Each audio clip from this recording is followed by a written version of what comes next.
Parte 4. A vida de oração de nosso noivado. Parece-me que ainda não atingimos o ponto do noivado espiritual nessa união. Mas isso é bem parecido com o que acontece em nossa vida terrena quando duas pessoas estão para se casar. A primeira consideração que elas discutem juntas é se são apropriadas uma para a outra, se gostam uma da outra e se estão apaixonadas. Elas então se encontram de novo para aprender a apreciar uma outra e a conhecer uma outra melhor. Assim é com essa união espiritual. Quando há mútuo consentimento e a alma entendeu claramente a bem-aventurança de sua sorte e está firmemente decidida a fazer a vontade de seu esposo em tudo, então Sua Majestade se dispõe a tomá-la, sabendo muito bem se a alma está ou não decidida. Ele então lhe concederá a sua misericórdia, desejando que possa conhecê-lo melhor e que se encontre em uma entrevista para que se una a ela. A questão como um todo se resolve muito rápido, pois todos os procedimentos terminaram. E agora é somente necessário que a alma veja em secreto quem o esposo com quem ela está se unindo realmente é. Mas se fosse usar seus sentidos e faculdades, a alma não conseguiria compreender em 1000 anos aquilo que ela agora compreende nesse período de tempo tão curto. Mas o esposo, sendo quem é em seu amor, depois daquela visita, a deixa ainda mais digna de unir-se a ele.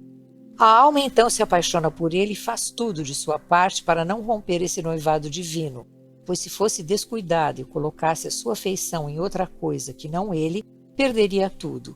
Na verdade, sua perda seria tão grande quanto os favores que ele lhe concedeu, e esses são muito maiores do que aquilo que possa ser descrito em palavras. Assim, então, almas cristãs, eu lhes imploro, em nome dele, que não se descuidem, mas evitem todas as ocasiões para o pecado, pois mesmo nesse estado a alma ainda está vulnerável a eles. Somente depois do casamento, e ele ocorre nas próximas mansões, é que não haverá mais perigo.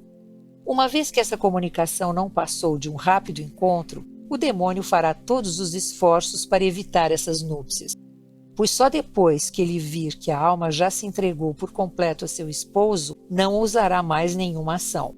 Ele aprendeu por experiência própria a temer que, se atacar a qualquer tempo, pode sofrer uma grande derrota e ela obter uma grande vitória. Eu lhes digo isso, filhas, porque conheço pessoas com um alto grau de espiritualidade que alcançaram esse estado que, no entanto, o demônio conquistou de volta para si com grande sutileza e habilidade. Para esse propósito, ele empregará todos os poderes do inferno, pois, como digo sempre, se pudermos ganhar uma única alma, então ganharemos também toda uma multidão. Ele adquiriu grande experiência neste assunto. Com isso, aprendemos em que concentrarmos toda a nossa diligência.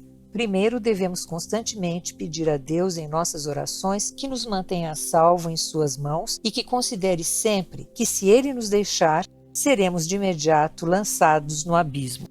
Nunca devemos colocar nenhuma confiança em nós mesmas. Isso é tolice.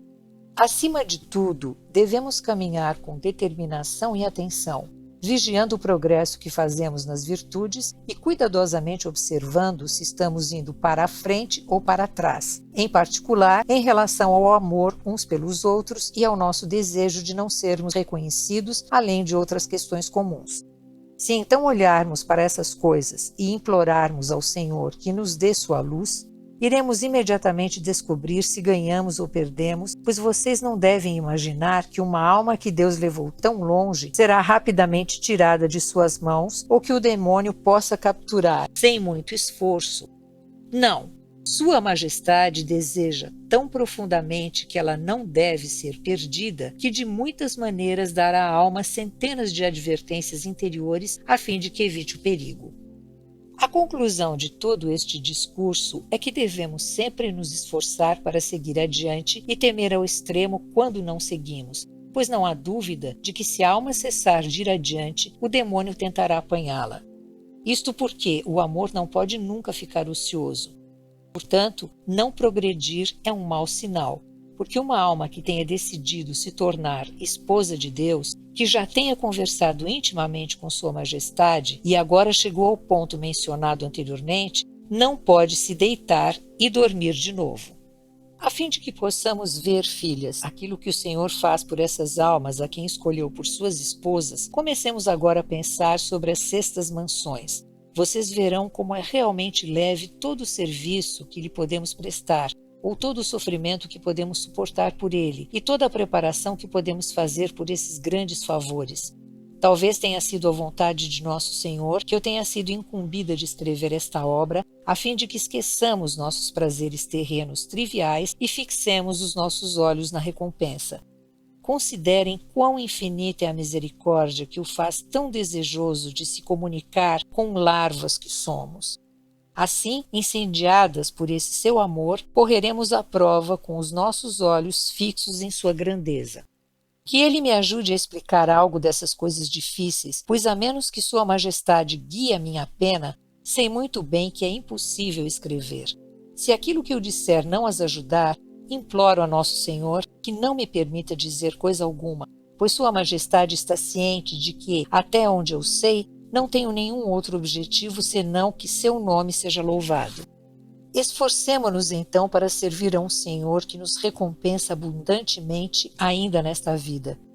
Que Ele nos ajude a formar alguma ideia daquilo que Ele nos dará no céu, onde todos os perigos e trabalhos entediantes que hoje nos cercam e nos afligem não mais nos perturbarão. Que prazer seria para nós continuar trabalhando para um Deus, Senhor e Esposo tão grande, sem o medo do perigo de perdê-lo ou ofendê-lo.